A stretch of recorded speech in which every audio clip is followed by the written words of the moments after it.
What's the #1 customer request for healthcare IT?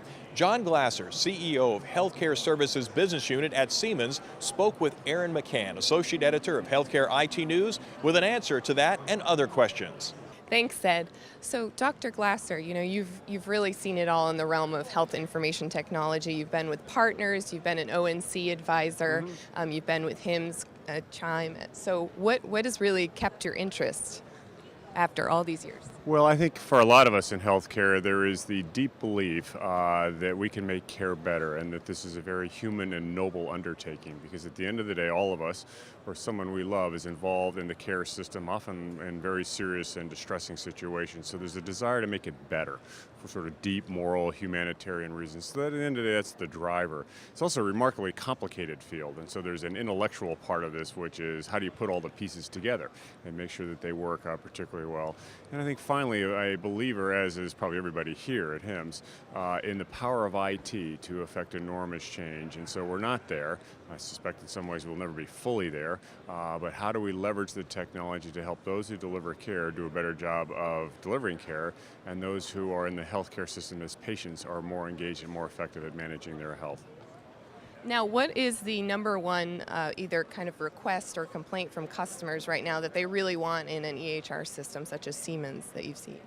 Well, I think the sort of complaint or issue, and particularly when you deal with the C-suite or the clinical leadership or the board, is they are almost overwhelmed by the degree of change that is occurring. So they understand, as do we all, that there's a desire both in the U.S. but also globally to improve the quality and the efficiency of the safety of care. Not only the work that they do now within a hospital or physician practice, but increasingly to take on tasks they might not have had before, managing a population, coordinating care, et cetera.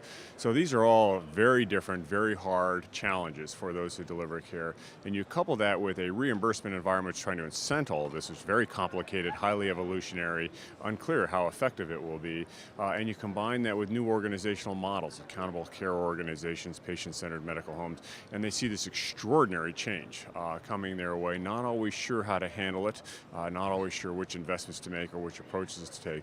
So at the end of the day, I think the thing that they want from their vendor is to help me, if I were the CEO, make this transition and bring the technology that I obviously need, but do more than that. Help me think through process change, help me think through the new reimbursement, and help me effect a broad set of changes that I need to do in order to thrive in this new era of accountability. So it's less about specifically the HR, it's broadly as a partner who delivers product and services. Can you help me make this transition in as bump-free a way as possible, knowing it will not be trivial?